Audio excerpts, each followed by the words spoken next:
महाराष्ट्र में शिव छत्रपति क्रीड़ा पुरस्कार विजेता खिलाड़ियों पर भुखमरी के कारण आमरण उपोषण के बैठने की नौबत आ गई है। आज महाराष्ट्र में शिवसेना के नेतृत्व की महाविकास आघाड़ी सरकार चल रही है और महाराष्ट्र का हर व्यक्ति हिंदवी स्वराज के संस्थापक छत्रपति शिवाजी महाराज का सबसे ज्यादा आदर करते हुए उनके पदचिन्हों पर चलता है। ऐसे वक्त वे खिलाड़ी जिन्हें छत्रपति के नाम का पुरस्कार नहीं दिया गया हो, अगर उन पर आमरण उपोषण की नौबत आती है तो उससे दुर्दैवी स्थिति शायद कुछ नहीं हो सकती।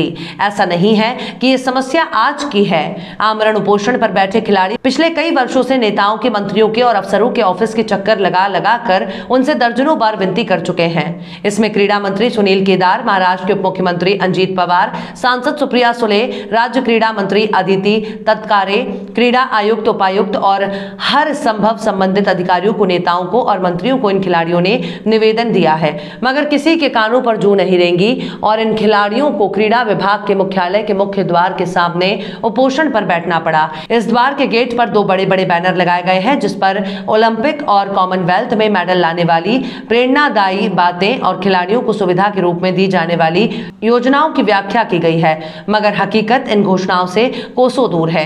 केवल क्रिकेट के खिलाड़ी या फिर चंद उंगलियों पर गिने जाने वाले ओलंपिक या कॉमनवेल्थ मेडलिस्ट को मेडल जीतने के बाद सरकारी अधिकारी और मंत्री सत्कार करते हैं, जिसमें शायद उनके सत्कार की भावना कम और खुद की प्रसिद्धि की भावना अधिक होती है। एक और क्रीड़ा संकुल बनाने के लिए, क्रीड़ा स्पर्धाओं का आयोजन करने के लिए क्रीड़ा अधिकारियों को करोड़ों रुपए का वेतन और सुविधाएं देने के लिए शासन के पास में पैसे उपलब्ध होते हैं, मगर जिन्हें खुद शासन ने सम्मानित करके छत्रपति पुरस्कार दिया है, ऐसे खिलाड़ियों के लिए शासन के पास और इन अधिकारियों के पास ना ही नौकरी देने की, ना ही रोजगार देने की और ना ही पेंशन देने की कोई योजना होती है।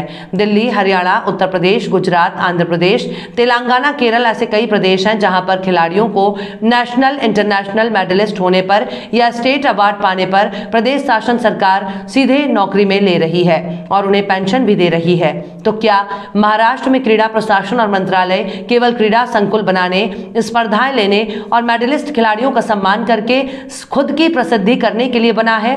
आज महाराष्ट्र के हर जिले में क्रीड़ा अधिकारी का कार्यालय कार्यरत है और हर जिले और तहसील में क्रीड़ा संकुल और तहसील संकुल बनाए जा रहे हैं। कोई भी अगर इन कार्यालयों में जाकर देखे तो बहुत आसानी से समझ में आता है कि कार्यालय के नाम पर कितना बड़ा भ्रष्टाचार का ये केंद्र बना हुआ है। चाहे संस्थाओं को अनुदान बांटने का काम हो या क्रीड़ा संकुल में ठेकेदारों को देने वाला काम हो, हर जगह परसेंटेज पर काम हो रहा है। तो प्रश्न उठता है, क्या क्रीड़ा विभाग कुछ भ्रष्ट अधिकारियों और कुछ भ्रष्ट नेताओं के लिए ही बनाया गया है? क्रीड़ा विभाग और मंत्रालय का पैसा उन खिलाड़ियों तक कब पहुंचेगा जिनकी बदौलत ये मंत्रालय और ये कार्यालय चल रहा है? पार्थशर समाचार ने पुणे जाकर उपोषण कर रहे खिलाड़ियों से भेंट की, क्रीड़ा आयुक्त से बात की, माननीय उप मुख्यमंत्री अजित पवार से मुलाकात की, क्रीड़ा मंत्री सुनील केदार से विनती की। इन सब कार्यों के लिए उन्हें चंद्रपुर के विधायक किशोर जोरगेवार का साथ मिला। आइए देखते हैं इन खिलाड़ियों ने क्या कहा। साहेब, आपलं नाव सांगा, कुठल्या खेळात आपल्याला छत्रपती अवॉर्ड मिळालं ते सांगा। माझं नाव आहे लौकिक जगन्नाथ कुलकर। मला 2008-2009 आट्यापाट्या या गेममध्ये छत्रपती पुरस्कार मिळाला। तो आपलं नाव सांगा, कधी मिळालं, कोणत्या खेळात मिळालं सांगा। मी विकास बबन काळे, मला कबड्डी या खेळामध्ये 2017-18 साली शिवछत्रपती अवॉर्ड घेतलेला आहे। तुम्हाला? मी तेजश्री संजय नाईक, मला 2014-15चा ट्रायथलॉनमध्ये पुरस्कार मिळाला। मी सागर गुल्लाने, मला आट्यापाट्या या खेळामध्ये पुरस्कार मिळाला। सागर, आपण मागील 5 दिवसापासून इकडे उपोषणाला बसले आहात, तर काय एक्झॅक्टली मुद्दा काय आहे? आमची मागील 3 वर्षापासून सर एकच मागणी आहे की शिवछत्रपती क्रीडा पुरस्कार प्राप्त महाराष्ट्रातील सर्वच शिवछत्रपती क्रीडा पुरस्कार प्राप्त खेळाडूंना त्यांच्या शैक्षणिक पात्रतेनुसार थेट नियुक्ती देण्यात यावी, जेणेकरून काय होईल की छत्रपती पुरस्कार प्राप्त खेळाडू हा पेट्रोल पंपवर किंवा भाजीपाला किंवा कलरिंग काम हे न करता आणि त्यानंतरही महाराजाच्या नावाचा कुठेतरी हे नाही व्हावं, त्यासाठी आम्ही सर्व शिवछत्रपती क्रीडा पुरस्कार प्राप्त मागील 3 ते 4 वर्षापासून पाठपुरावा करतो। मंत्री महोदय झाले, आयुक्त साहेब झाले, यांच्या सर्वांकडे पाठपुरावा करून आम्हाला निश्चित पोकळ आश्वासन मिळाल्यामुळे आम्ही शेवटचा निर्णय घेतला, एक तर पुरस्कार परत घ्या, नाहीतर मग नोकरी द्या। छत्रपती पुरस्कार मिळवण्यासाठी, जिंकण्यासाठी एका खेळाडूला किती वर्ष लावावं लागते आणि त्याचा काय काय परिणाम त्याच्या आयुष्यात होतो? सर्वात आधी तर सर खेळ सुरू करायचा म्हटलं तर 2-3 वर्ष आधी तर खेळाच्या मैदानावर तशीच आखणी करावं लागते किंवा बसावं लागतं। ज्युनियर सिनियर सुरू होते त्यानंतर, आणि ते 4-5 वर्ष जातात, सब ज्युनियर, ज्युनियर, सिनियर, आणि त्याच्यानंतर आपलं बेस्ट ऑफ 5 द्यावं लागतं शासनाला. बेस्ट ऑफ 5चा कॅटेगरी आहे, स्टेटला बेस्ट ऑफ 5 आणि नॅशनलला. तिथे ते म्हणजे एकूण असे 15 वर्ष बिलकुल तुमचे टॉपचे गेले म्हणजे गेले. त्यामध्ये छत्रपती पुरस्कार प्राप्त होण्यासाठी 15 वर्ष तुमचे जातील म्हणजे जातीलच. आणि त्यामुळे मग आपण इकडे बेस्ट होण्यासाठी तिकडे कुठेतरी कमी पडतो, आणि त्याच्याचमुळे ही गत खेळाडूंवर येते. आणि शासनाचं एकच म्हणणं आहे की 5% आरक्षण आहे. 5% आरक्षण काय उपयोग आहे? एक स्टेट खेळला तरी 5% आरक्षण आणि 15 नॅशनल खेळला तरी 5% आरक्षण आहे. मग कसं नोकरी भेटेल आम्हाला? म्हणजे छत्रपती पुरस्कार खेळाडूंना काही वेगळं आरक्षण नाही आहे. छत्रपती पुरस्कार प्राप्त खेळाडूंना त्यांचं म्हणणं आहे की छत्रपती पुरस्कारांना आम्ही फक्त पुरस्कार देतो, नोकरी देत नाही. पण आमचं म्हणणं मग छत्रपती पुरस्कारांना नोकरी नका देऊ ना, गुणांकन पद्धतीने आरक्षण द्या. तुम्हाला एकही छत्रपती कुठे काम करताना दिसताना याची शाश्वती मी घेतो. हे इतका वर्ष खेळताना तुमची शिक्षण पण कॉम्प्रोमाइज होत असेल? हो ना, यामुळेच तर आम्ही म्हणत आहे ना की आमचं तुम्ही काय करा, गुणांकन पद्धतीने जर आरक्षण दिलं तर आम्हाला अडचणच नाही येणार. पण तुम्ही एक सर्टिफिकेट लावून जर तो एक सर्टिफिकेट स्टेटचं लावतो आणि आम्ही 15 नॅशनलचे लावतो तरी आम्ही त्याच्या कॉम्पिटिशनला टिकनेस नाही आहे. एखादी छोटी पोलीस भरती घ्या, आणि पोलीस भरतीत माझ्यासोबत एक स्टेटमध्ये उतरला खेळाडू आणि मी 15 नॅशनल घेऊन गेलो, तर माझं 15ला व्हॅल्यूच देत नाही, तुझं एक कोणतंही लाव म्हणते. मग झालं ना, तो एक घेऊन कधी गाडी ज्युनियर, सब ज्युनियर खेळून, सिनियर खेळून तो हे होतं, जॉबवर जातो. आणि त्याच्याचमुळे या छत्रपतीवर ही परिस्थिती आली. ओके, विकास आपला काय म्हणणं आहे सर्व याच्यात? आणि मागील 5 दिवसात किती लोक तुमच्या उपोषणाला भेट दिली आहे आणि काय तुमची शासनाची मागणी आहे? सर, सर्वात म्हणजे सगळ्यात लाजिरवाणी गोष्ट आहे की छत्रपती अवॉर्ड खेळाडू छत्रपती शिवाजी महाराजांच्या नावाने दिलेला अवॉर्ड घेऊन रोडवरती बसले. हा आमचाच अपमान नाही आहे, तर शिवाजी महाराजांचा अपमान आहे की त्यांची जी ट्रॉफी आहे त्याच्यावरती महाराजांचा जिरेटोप आणि आई तुळजाभवानीची तलवार आहे, ती ट्रॉफी घेऊन आज आम्ही रोडवरती बसलेलो आहे. सरकारला पहिली गोष्ट लाज वाटली पाहिजे की तुम्ही 5% आरक्षणमध्ये एक स्टेट लेवलचा खेळाडू आणि 10 नॅशनलचे बराबरी एकत्र करताय. जर तुम्हाला अवॉर्डसाठी कुठली फॅसिलिटीज द्यायची नाही आहे तर अवॉर्ड तरी देता कशाला? बाकीच्या राज्यांमध्ये थेट नियुक्ती आहे, पेन्शन आहे. एकमेव महाराष्ट्र राज्य बाकीच्या सर्व गोष्टींमध्ये अग्रेसर आहे, खेळाच्याच गोष्टीमध्ये का मागे? अपेक्षा खेळाडूकडून तुम्ही ऑलिम्पिकची करता, कॉमनवेल्थची करता, मेडलची करता, त्याला फॅसिलिटी काय, शिष्यवृत्ती काय, काहीच नाही.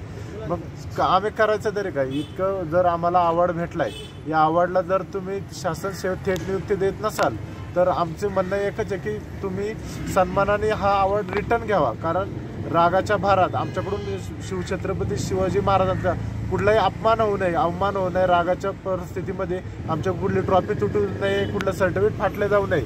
त्यापेक्षा तुम्ही सन्मानाने परत घ्या.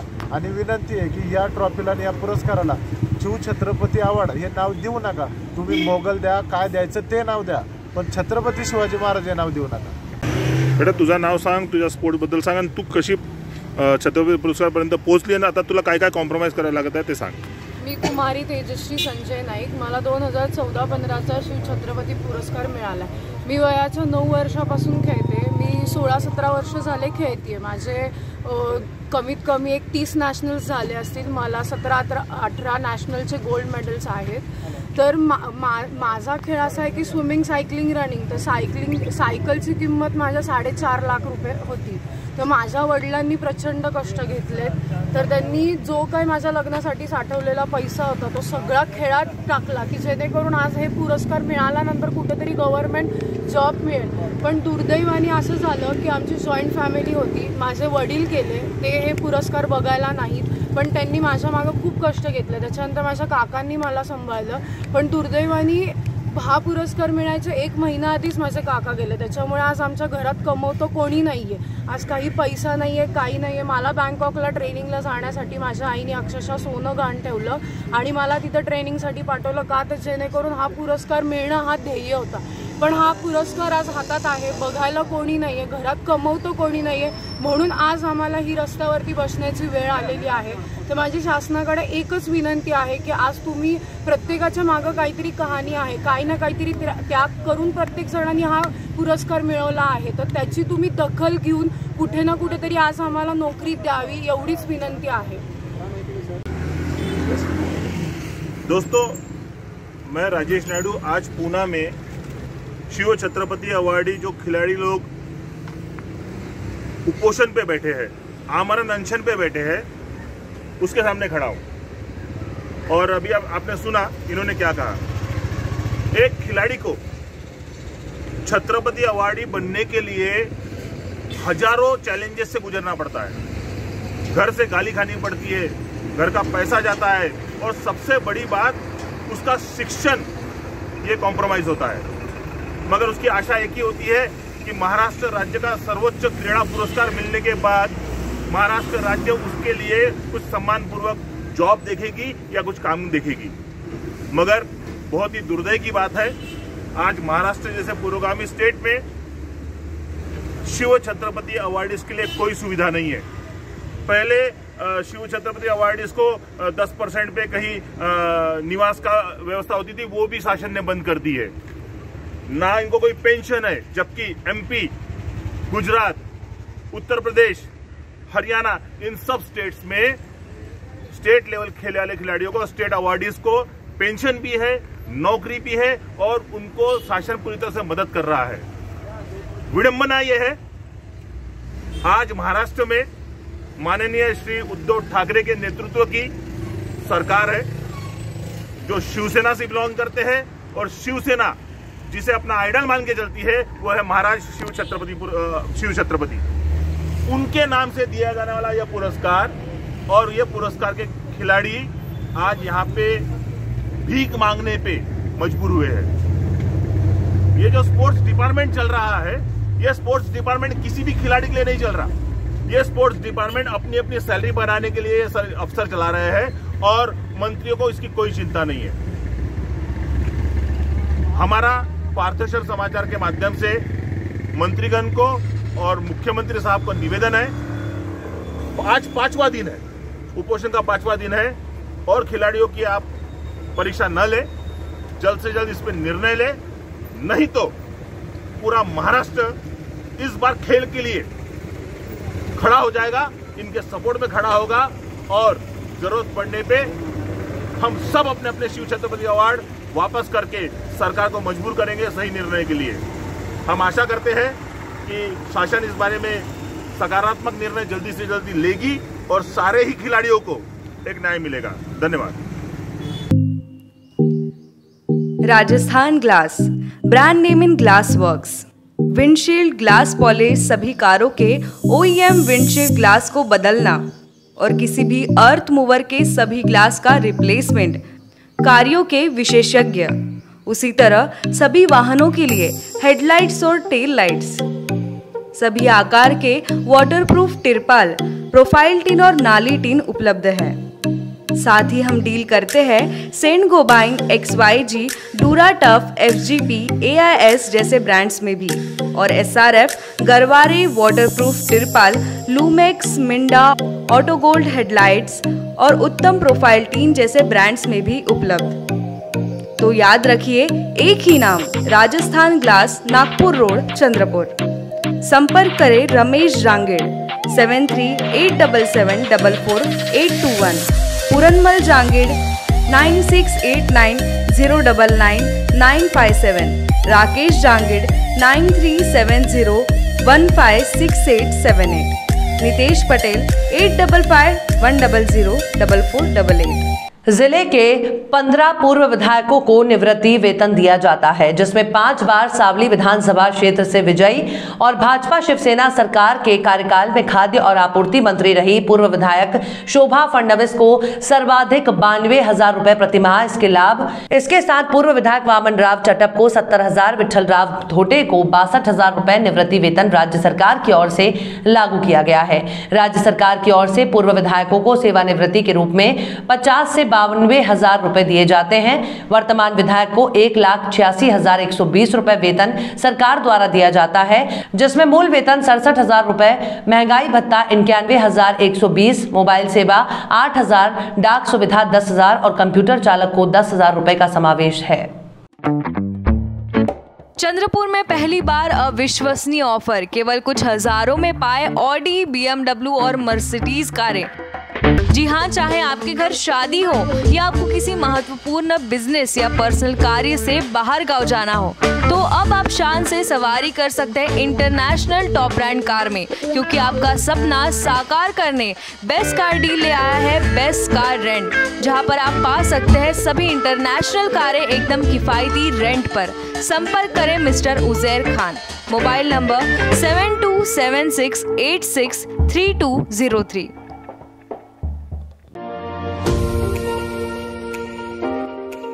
सितारा family garden and restaurant. Chandrapur का अपने स्वाद और सेवा के लिए जाना माना होटल सितारा अब परिवार के लिए भी फैमिली गार्डन रेस्टोरेंट होटल सितारा, वही स्वाद मगर एक नया अंदाज।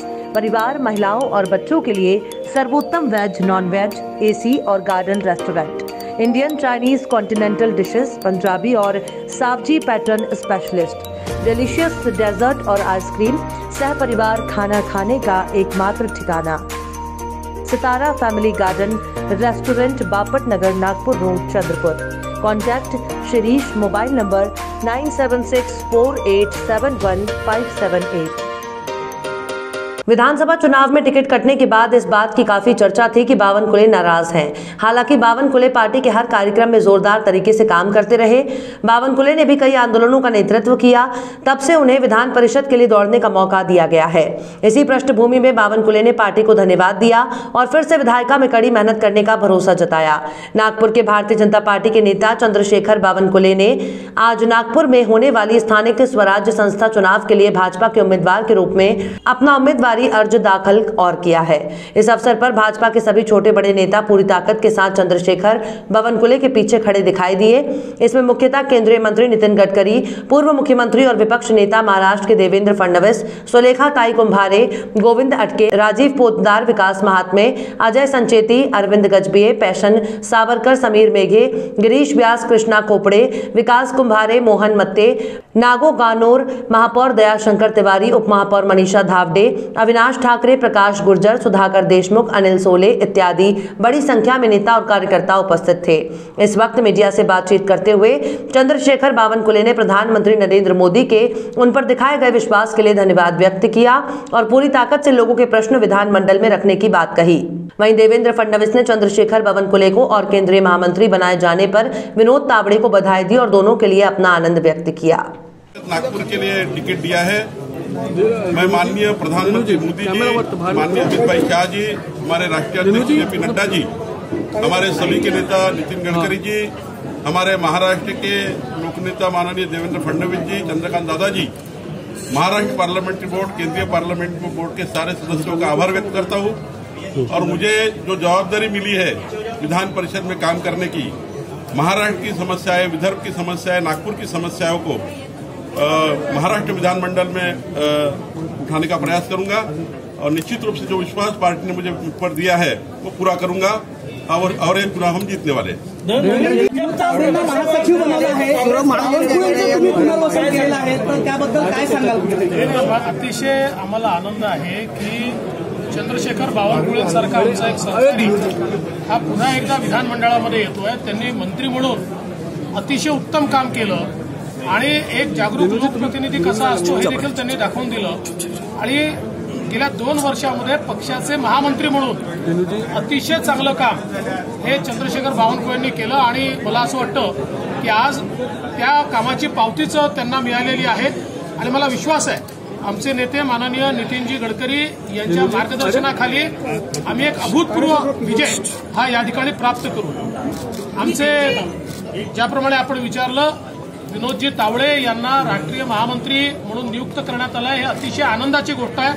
महाराष्ट्राकरता, महाराष्ट्र भाजपकरता अतिशय अभिमानाची बाब आहे। कारण मला असं वाटतं प्रमोदजी गोपीनाथजी याच्यानंतर पहिल्यांदाच महाराष्ट्राला राष्ट्रीय महामंत्री पदाचा एक मान मिळालेला आहे आणि त्यांना देखील मी मनापासून शुभेच्छा देतो।